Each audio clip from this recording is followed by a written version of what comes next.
Ali Imran TV jël na yaay ci mbirum àdduna. ci bu jën bi toggee gog sa soja resto rosi bi def si sos soja resto ñulu bi def si sos soja resto couleur bu rafet cafka bu saparal resto sosu wàcce ak sos soja resto sosu ginaar ak sos soja resto méchoui bi ak sos soja resto sayoko yake suy si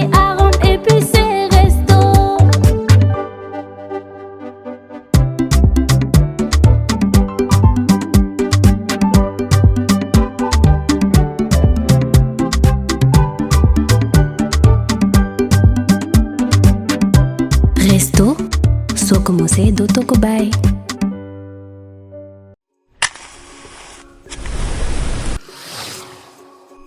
Pour que chaque repas soit un moment de plaisir, Lobou Mame Diarra Bousso est au cœur des foyers sénégalais depuis plus de 20 ans. Situé au kilomètre 18 route de Rufisque à Dakar, Lobou Mame Diarra Bousso est une société 100% sénégalaise spécialisée dans l'enfûtage et la distribution de gaz butane. C'est une équipe de plus de 200 collaborateurs guidés par une même volonté, participer activement au développement du Sénégal. Ces équipes s'appuient sur des valeurs familiales partagées et une expérience professionnelle forte, faisant de Lobogaz la marque préférée des Sénégalais. Le souci de chacun de nos collaborateurs est l'accessibilité de nos produits à tous et partout. Notre leadership sur le butane, nous le devons aux ménages sénégalais qui ne cessent de nous renouveler leur confiance, faisant de nous le leader incontesté du marché du gaz, notamment de la 9 kg. Nous avons conçu cette bouteille en respectant les normes de sécurité en la matière. Cette invention est déposée auprès de l'Organisation africaine de la propriété intellectuelle. Assurément tournée vers l'avenir, nous maîtrisons toute la chaîne d'approvisionnement du gaz, allant de l'importation à la distribution sur le marché national et à la réexportation. Notre fibre patriotique, notre recherche permanente d'innovation et notre souci de sécurisation de l'approvisionnement du pays en gaz butane ont motivé la construction de 4 sphères sous talus d'une capacité totale de 6200 tonnes. Lobou Mame Diarra Bousso est ainsi le numéro 1 au Sénégal et dans la sous-région en stockage conforme de gaz butane. Nos lignes de production comportent 7 carrousels, composés chacun de 12 bascules automatiques et de 5 autres bascules manuelles, soit une capacité de production de 9000 bouteilles par heure, ce qui nous permet d'approvisionner le marché sénégalais en toute fiabilité. Le gaz butane reste un produit inflammable et parce que la sécurité est primordiale pour nous, nous avons mis en place une équipe de sécurité formée et composée d'officiers de sapeurs-pompiers, de professionnels du butane et de collaborateurs. Des simulations sont régulièrement effectuées dans l'enceinte du centre afin d'assurer la sécurité de nos travailleurs, mais également des riverains. Mais nos ambitions ne s'arrêtent pas là. Nous diversifions aussi nos activités pour devenir un acteur majeur des produits pétroliers. Et avons lancé en 2016 notre première station-service sous la marque Lobou Oil, avec la volonté d'innover dans la distribution d'hydrocarbures à l'instar du butane. Modernité, expertise, innovation. Aujourd'hui, nous sommes engagés pour répondre aux besoins de toute la société sénégalaise. Notre professionnalisme nous a valu la confiance de nombreuses entreprises au-delà de nos frontières, faisant ainsi de Lobou Mame Diarra Bousso un acteur incontournable de la sous-région. Demain, notre ambition est de renforcer notre présence en Afrique de l'Ouest pour conquérir de nouveaux marchés. Pour continuer à vous accompagner partout, et parce que vous méritez toujours mieux, Lobou Mame Diarra Bousso ne cesse d'innover, de voir plus loin.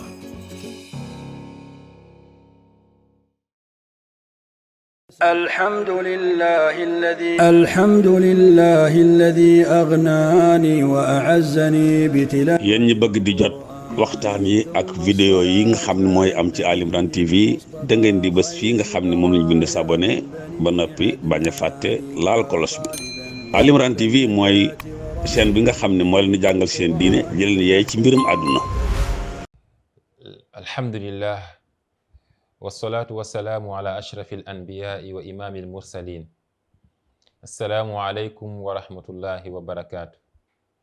mbokk jullit yi ñu leen di nuyu di leen ziyaara bu baax di sant suñ boroom subhaanahu wa ta'ala di julli ci ngën ci mbindeef di ñaan boroom subhaanahu wa ta'ala mu defal ñu tawfiq di ànd ak yéen ci suñu jotaay yu la globalité de l'islam mooy shumuliyatul islam mu nekk mbind moo xam ni daanaka fàttalente la rek ak ay jàngat ak tamit jéema indi beneen gis-gis boo xam ni du sax ñun ñoo ko créé wala ñun rek ñoo ko am déedéet waaye xëy na ci penc mi du xaw a raar la mooy gisee l'islam wala xoolee ko jàngat bu global bu général nga xam ne la plupart bu ñu waxee l'islam rek penc mi ñu bari seen xel dem ci julli woor sharia bu ñu waxee mooy ku sàcc ñu dagg sa loxo waaw ku def nangam ñu def la nangam yooyu le wala tamit su dee ci wàllu xam-xam ñu ne tawxid mooy xam-xamu diine mooy xam-xamu lislaam ñu ne fiqhu mooy xam-xamu diine mooy xam-xamu lislaam ñu ne siira jaar-jaar yonent bi biographie am histoire am loolu mooy xam-xamu lislaam yu li mel waaye jël lislaam jàngat ko ci domaine yëpp ci côté yëpp loolu nekk loo xam ne lu xaw a raar la loolu daf fi yàgg nag waaye daanaka mun naa ne dañ na même bu dañul carrément wala tamit àggugul ci yenn dimension yi mi ngi ci ndax tey ngay gis ndongo daara yoo xam ne dañuy jàngat lislaam ci côté yëpp di ko dund ci côté yëpp bu njëkk raar na nga gis imam boo xam ne ingénieur la ci wàllu bâtiment wala architecture raar na nga gis imam boo xam ne chef d'entreprise la raar na nga gis sëriñu daara joo xam ne wala sëriñ boo xam ne wala ustaaz boo xam ne dafa am métier boo xam ne li àddina métier yi nga xam ne doxal àddina raar na nga gis ko waaw waaye tey da nga gis imam yoo xam ne ustaaz yoo xam ne sëriñ yoo xam ne ñoom ñi ngi yore seeni métier à côté di ko doxal waaye nekk tam ci toolu l'islam bi di ko doxal loolu avancement la boo xam ne bu rëy pas la jéego la boo xam ne teg nañu ko mu step boo xam ne bu am solo waaye li ñu bëgg mooy mu gën a am jeexital mu gën a yaatu waaw mu gën a yaatu tey ci waxin mokkal alquran rek yam ci dafa xewi mokkal alquranul karim mokkal kutubu sitta mooy les 6 livres yi nga xam ne ñoom ñoo répertorié maanaam jaar yonent bi njàngale yonent bi sallallahu alayhi wasallam na mu firee l'islam donte ko ëpp na ko mais yi gën a siiw yi nga xam ne ñoom daanaka mënoo tudd téere xadis sunna te tuddoo leen mokkal téere yooyu yëpp mokkal alquranul karim kese yam ci loolu dafa xewi ci jamono lan moo xew léegi mooy mokkal alquranul karim mokkal sunna comprendre ko ba pare nag doon leneen waaw jamono fi mu toll mooy mokkal texte yi kese doyatul donte que jamono bu nekk sax daanul doy waaye jamono bu nekk rek ak ni ngi dundeek l'islam bi jamono bu nekk ak mbir yi na muy doxee waaye jamono bii jamono boo xam ne bokkut ak démb waaw dafa am ay innovation yoo xam ne yu bees tàkk te àddina dafay dox yow da ngay gis benn mbir nga naan waaw lii moom yéemi na de fekk gaa ñi ko créé ba teg ko ñu ngi ci beneen boo xam ne bu ñëwaatee nga ne non c'est pas possible fekk sax ñoom weesu nañ sax yow fa nga taxaw di jàngat naan wala di yéemook di commentaire ñoom dem nañ seen yoon bu yàgg jamono la boo xam ne tey ci la globalité de l'islam du ñu bàyyi mbiru àddina na muy doxee ak ñeneen muy démb muy tey muy ëllëg àddina pour mu dox ba mu war a dox bu équilibre doxin boo xam ne day ànd ak justice doxin boo xam ne day ànd ak maanute doxin boo xam ne séddale bi dafay jaar yoon doxin boo xam ne ku ne da ciy gis boppam faaw l'islam diriger ko waaw seul l'islam offre la solution l'islam rek moo ko am, l'islam rek moo ko mën. waxuma waa l'islam ñoo ko mën waaye l'islam moo ko mën. ndax bu fekkoon waa l'islam la ñuy wax kon weesu nañu kon taxawaay bi, waaye l'islam moo ko mën mooy faw ñu jël l'islam comme il faut, ñu comprendre ko comme il faut, ñu doxal ko comme il faut. nga xam ne diine bi du nekk diine l'islam boo xam ne ci ay texte la, ci ay yére maanaam melokaan zahir, ci apparence, waaye ci wàllu jikko, muy moral, muy éthique, muy déontologie, ak li nga xam ne moom mooy pratique. dafay jaar gauche ñu jaar droite. déedéet. moo tax l'islam amul problème, l'islam feebarul, l'islam amul luñ ci mën a soppiwaat wala luñ ci mën a dolli wala luñ ci mën a wàññi. déedéet. dafa global, dafa mat sëkk sëkk sëkk. waaw wa atmamtu alaykum ni'mati. waaw gis nga al yawma akmaltu lakum diinakum. gis nga mat na sëkk sëkk sëkk sëkk. léegi lan moo des, lan moo manqué mooy formation yi individu yi nga xam ne ñoom ñooy incarner l'islam, ñu xoolaat ko bu baax. naka la ñuy déggee l'islam, naka la ñuy dundee l'islam, naka la ñuy pratiquer l'islam, naka la ñuy doonee ñu wóor, waaw, ci kàddu ak ci doxalin, ci jëfin. waaw yàlla xam na ni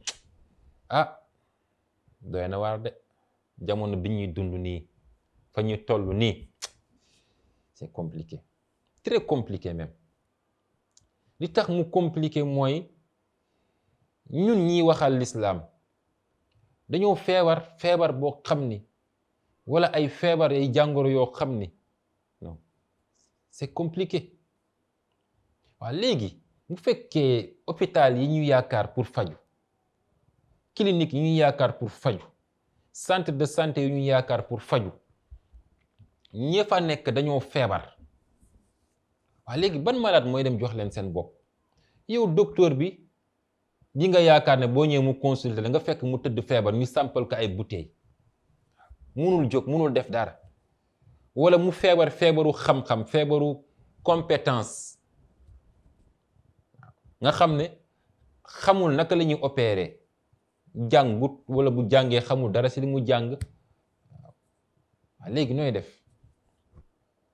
boo feebaree foo jëm? te yow mu leer na ne faaw nga feebar, kenn mënut a dund te du feebar.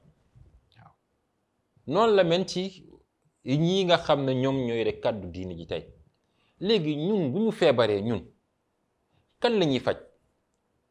ñi nga xam ne ñoom ñooy yaakaar ci ñun ngir faju, fan la ñuy jaar ba faju? fan la ñuy jaar ba faju? donc lii c'est une triste réalité. wallahi la budda an nusaarixa anfusana bi waaqi'ina wa bi axlaaqiyatina li nugayyira. loolu la benn boroom xam-xam wax ki ñuy wax Muhammad Qutb dafa wax ne mu ne faw ñuy waxante suñuy réalité li ñuy dund, waaw, ak suñuy doxalin, suñuy jikko yi nga xam ne baaxut, li nu xayirahu ngir ñu changer ko, ñu soppi ko. loolu kese la. yàlla xam na ne man mii di wax maa gën a feebar ñépp, waaye soxla naa ku ma faj. ne ki may faj kan la? kon askan wi dañoo soxla ku leen faj, ku leen jox ay comprimé, ku leen bindal ordonnance, ku leen orienté fu ñu mën a fajoo. ñun bu ñu feebaree kon ñoom nan la ñuy def? kon as-sidqu wal amaana, dëggu, wax dëgg, ak al amaana muy wóorte, muy li ñuy wax lépp lu ñuy wax éthique rek, wala morale, wala déontologie, wala crédibilité, wala wóor, lu mu mën a doon daal, noo ko firee baax na. waaw loolu si ñun la war a jiitu, si ñun la war a njëkkee. fii ak amuñu ko dañuy wax rek mais duñu dem,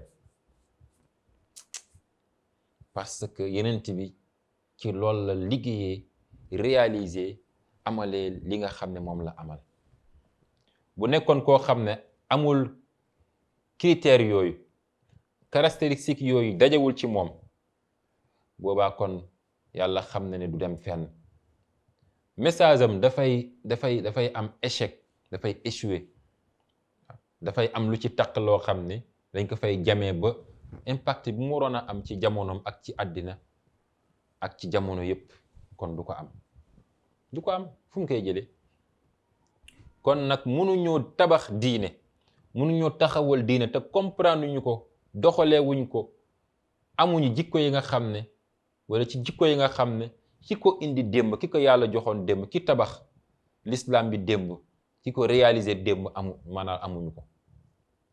kon faw ñu dellu ci fa yenent bi dooree ñu mën a dem, waaye buñ ko jéebaanee rek wala ñu jéggi ko wala ñu ne ko fi ñukk dummóoyu ko wan ko ginnaaw, dañuy sonn rek waaye dara du sotti.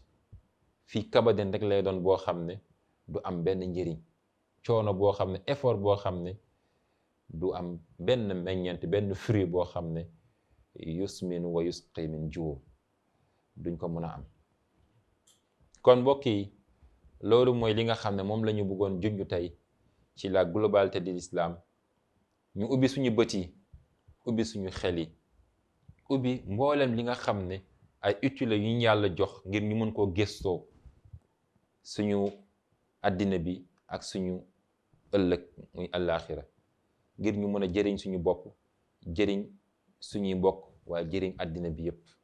ñu mën a marqué suñu empreinte ci àddina bi, mën ko empreinte maanaam marqué ci fépp, ci lépp. loolu mooy li ñuy ñaan borom bi subhaanahu wa taala mu defal ñu ko. yàlla nañu yàlla may dégg ak topp, yàlla nañu borom bi subhaanahu defal tawfiq. loolu moo nekkoon suñu émission ci la globalité de l'islam, shumuliyatul islam. di leen jox dig daje ci alxamis bi di ñëw ci kattanu borom subhaanahu wa taala. wassalaamu aleykum wa rahmatullahi taala wa barakatuhu.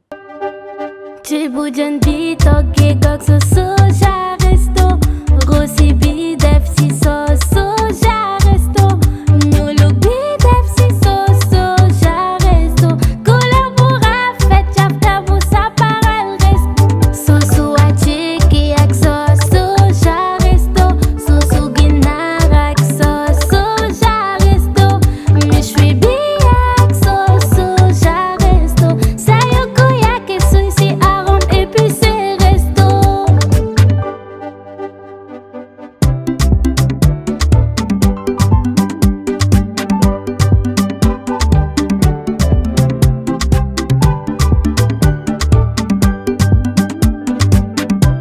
Resto, soo ko mosee dootoo ko bàyyi.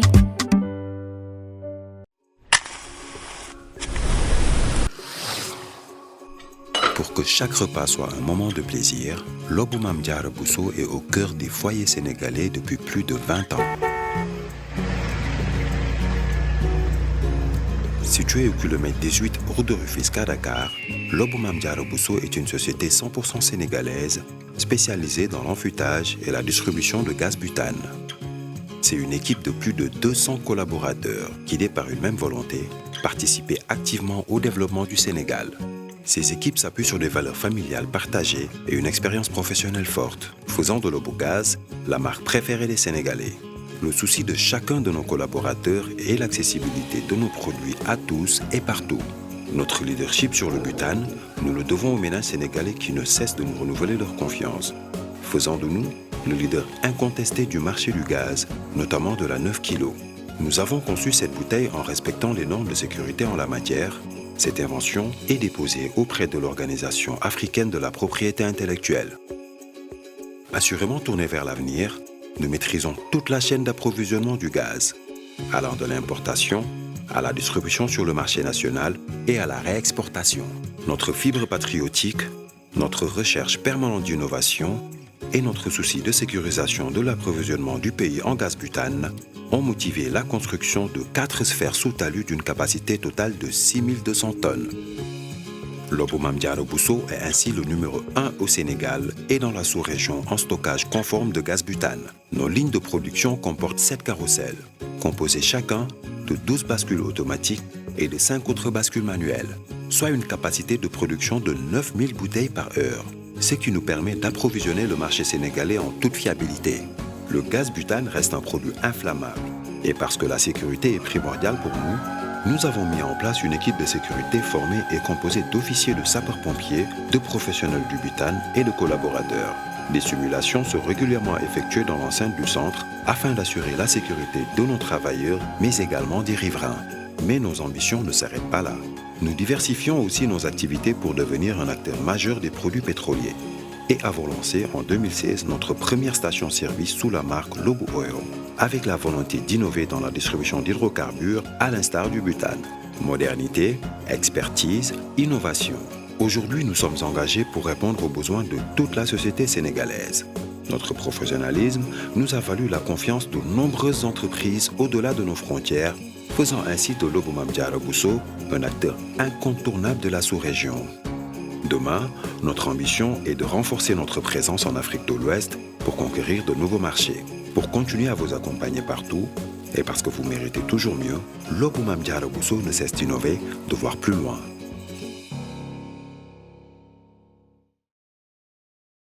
الحمد لله الذي أغناني وأعزني بتلا. yéen ñi bëgg di jot waxtaan yi ak vidéo yi nga xam ne mooy am ci Ali Imran TV da ngeen di bës fii nga xam ne moom lañ bind s'abonné ba noppi bañ a fàtte laal kolos bi. Ali Imran TV mooy chaîne bi nga xam ne moo leen di jàngal seen diine jëleen yeey ci mbirum àdduna.